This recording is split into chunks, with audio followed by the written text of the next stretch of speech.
আঁকটা দেখেছেন কখনো? আচ্ছা, সত্যি সত্যি কি আঁকটা চোখে দেখা যায় নাকি অনুভব করা যায়? আঁকটা নাকি সৃষ্টি হয় না, আঁকটার নাকি বিনাশ নেই। তাহলে আসলে আঁকটা কি? নমস্কার, মোটিভেক্স বাংলায় সকলকে স্বাগত। আশা করি সকলে খুব ভালো আছেন। যে কোনো মানুষকে যদি জিজ্ঞাসা করা হয়, আচ্ছা আঁকটা কোথায় থাকে, তিনি সঙ্গে সঙ্গে যেটা জবাব দেবেন সেটা হচ্ছে, কেন? আঁকটা তো শরীরের ভিতরে থাকে, তাই শরীরের বাইরে আঁকটা থাকতে পারে না বুঝি? কি মনে হয় আপনার? প্রথম কথা হচ্ছে, আঁকটা বিষয়টাই কিন্তু একটি রহস্যময় বিষয়, আর সে কারণেই এইটার প্রতি আকর্ষণ বেশি। অর্থাৎ আঁকটা কি, কেমন দেখতে, আঁকটা বিষয়টা কি, এটা জানার ইচ্ছে সকলের মধ্যেই থাকে। কিন্তু আঁকটার ব্যাখ্যা বিভিন্ন দৃষ্টিভঙ্গি থেকে করা হয়ে থাকে। এর যেমন ধর্মীয় ব্যাখ্যা আছে, ঠিক তেমনিভাবে আধ্যাত্মিক এবং বৈজ্ঞানিক ব্যাখ্যাও পাওয়া যায়। তবে অনেকেই বিজ্ঞানের দিক থেকে আত্মার ব্যাখ্যাটাই বেশি জানতে চান।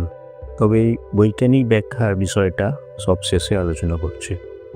কোনো কোনো ধর্মে মনে করা হয় যে আত্মা হলো অমর এবং ঈশ্বরের অংশ, এবং আত্মা পরিবর্তন করে, দেহ পরিবর্তন করে একটা দেহ থেকে আর একটা দেহে। জন্ম মৃত্যু, এই যে সাইক্লিক একটা চক্র, এর মধ্যেই কিন্তু আত্মা ক্রমাগত পরিবর্তিত হয়ে চলে।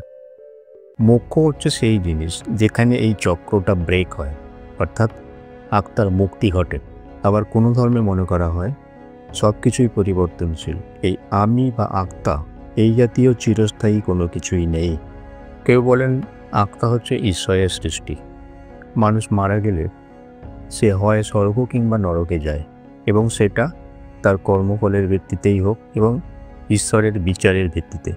এবার দেখুন, ইংরাজিতে সোল SOUL এবং স্পিরিট SPIRIT, এই দুটি শব্দেরই ইংরাজি, এই দুটি শব্দেরই বাংলা কিন্তু আত্মা। তাহলে এই দুটোর মধ্যে কি কোনো তফাৎ আছে? নিশ্চয়ই আছে। একটু আগে যে আলোচনাটা করলাম সেটা হচ্ছে সোল নিয়ে। এটা দর্শন শাস্ত্রের দৃষ্টিভঙ্গি থেকে বলা হয়ে থাকে। আর স্পিরিট বলতে আমাদের লোকবিশ্বাসে যে জিনিসটাকে বলা হয়, যে ধ্যান ধারণাটা আছে, সেটা হচ্ছে স্পিরিট। অর্থাৎ যা কিছু মৃত্যুর পরেও, দেহত্যাগ করার পরেও পৃথিবীতে থেকে যায়, ঘোরাফেরা করে বা ভৌতিক রূপে মানুষকে ভয় দেখায়, যেমন ভূত, প্রেত, পিশাচ ইত্যাদি। তবে স্পিরিট নিয়ে আজকে আলোচনা করব না, সেটা আজকের বিষয় নয়। আমরা আলোচনা করছি সোল নিয়ে। তো এবার বৈজ্ঞানিক দৃষ্টিভঙ্গিতে আত্মার ব্যাখ্যা কি দেওয়া হয়েছে সেটা নিয়ে একটু আলোচনা করা যাক। দেখুন, একটা মুশকিল কিন্তু আছে। বিজ্ঞান যা কিছু বলে, যা কিছু করে, সব কিছুই কিন্তু পরীক্ষা নিরীক্ষার ভিত্তিতে, প্রমাণ সাপেক্ষে। এবার আত্মাকে যেহেতু বলাই হয়ে থাকে যে আত্মা চোখে দেখা যায় না, সেই জন্য পরীক্ষা নিরীক্ষা করার গ্রহণযোগ্যতা কিন্তু বিজ্ঞানের কাছে নেই আত্মার ক্ষেত্রে। ফলে অনেক সময় বিজ্ঞান নিউরোসায়েন্সের দিক থেকে আত্মাকে বিশ্লেষণ করে বা অ্যানালিসিস করে, এবং নিউরোসায়েন্সের মূল যে বিষয় সেটা হচ্ছে কনসাসনেস বা চেতনা। আমি যতক্ষণ চিন্তা করতে পারছি, আমি কিছু ভাবতে পারছি, আমি কিছু ডিসিশন বা সিদ্ধান্ত নিতে পারছি, কথা বলতে পারছি, ততক্ষণই আমার মধ্যে আত্মা আছে।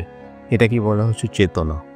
এবার নিউরোসায়েন্স বলছে চেতনার পিছনে মূল যে উৎস সেটা হচ্ছে আমাদের মস্তিষ্কের জটিল ক্রিয়াকলাপ, এবং সেটা কিন্তু দাঁড়িয়ে আছে বিভিন্ন রকমের কেমিক্যাল রিয়াকশনের ওপর, রাসায়নিক ক্রিয়া বিক্রিয়া। বিষয়টা কঠিন হয়ে যাচ্ছে, তাই না? আচ্ছা, এবার আমি আমার একটা মতামত বলি, আপনারা শুনে বলবেন আমার মতামত কতটা ঠিক বা ভুল। ঠিক আছে? বলুন তো, আমাদের শরীর কী দিয়ে তৈরি?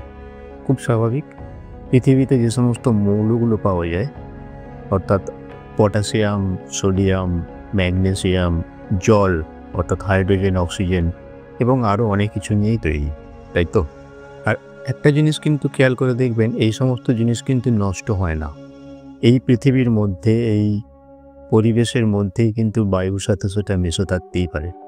আমাদের একেবারে জন্মের শুরুতে মাতৃগর্ভে যখন ভ্রূণ তৈরি হয়, তখন কিন্তু যে জিনিসগুলো দিয়ে এটা সৃষ্টিটা শুরু হয় সেটা কিন্তু এই সমস্ত জিনিসগুলো দিয়েই, এই সমস্ত মৌলিক পদার্থগুলো দিয়েই।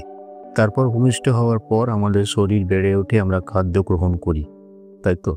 সেগুলোও কিন্তু কোনো না কোনো মৌল বা যৌগিক পদার্থের সংমিশ্রণ, তাই না? তারপর কি হয়? মৃত্যুর পর তাহলে সেই পদার্থগুলোর কি হয়? যেটা হয় সেটা হচ্ছে আগুনে পুড়ে বাতাসের সাথে মিশে যেতে পারে কিংবা মাটির মধ্যে মিশে যেতে পারে, কিন্তু একেবারেই নষ্ট হয়ে যায় না।